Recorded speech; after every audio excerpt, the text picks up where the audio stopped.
Hello guys, how are you today? Now, we will learn about narrative text.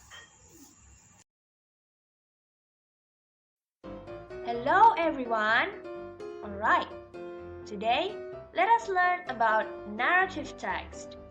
Well, when we talk about a narrative text, it cannot be separated from a story and a past experience. Most texts dealing to those objects, people usually call it narrative. So, what is narrative text actually? Well, it is a text focusing on specific participants and is a piece of text which tells a story with complications or problematic events with resolutions to solve the problems. Well, we can roughly say that narrative text is like someone with problems or complications which make their conditions get even worse. But then, those problems will lead them to resolutions that can make their conditions get better than before. Okay, now you know the definition of narrative text. Now let's continue to the generic structure. Here's the generic structure that all or almost all narrative texts follow. The first one is orientation. You can call it as exposition or the beginning of the story. In this part, the scene is set and the characters are introduced. That's why it is called the beginning of the story. The second part is complication.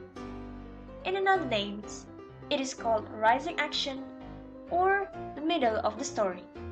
In this part, there will be new problems which add conflicts to the story and it leads us to the climax.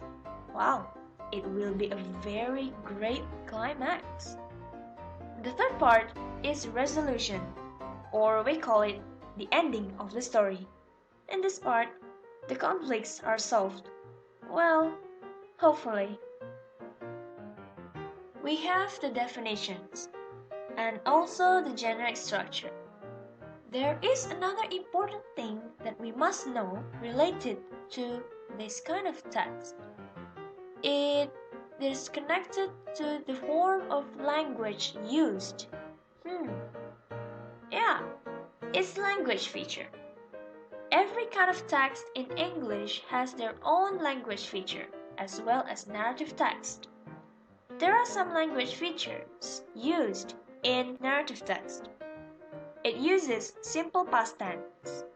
Well, you need to recall back to the beginning that narrative text tells us about past experiences, which means you must use simple past tense. Then, it uses figurative language and also progressive verb. In narrative text, we tell about series of events. That's why we must use figurative language and also progressive verb. And then, it also uses temporal conjunction because each sentence or paragraph are continuing each other. So there must be connection between those paragraphs or sentences. And also, it uses dialogues to express attitudes, personality, and also relationships. Did we miss something in this part? Because I feel that we're missing something very crucial. What is it? Of course, the function of narrative text. Since each type of text has their own purpose or function, narrative text also has one too. Well, the function or the purpose of narrative text is to tell a story of something or someone from the past events. Well, it's not only that, its function is also to entertain the readers and or listeners. Okay, that's a narrative text. Now, get up there and read some narrative text. Happy reading!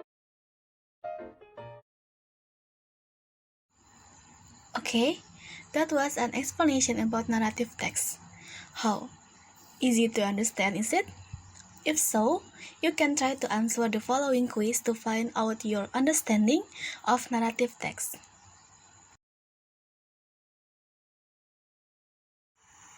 How was the quiz, friends? Make it easy? It's been a long time since I learned today about narrative text. See you soon!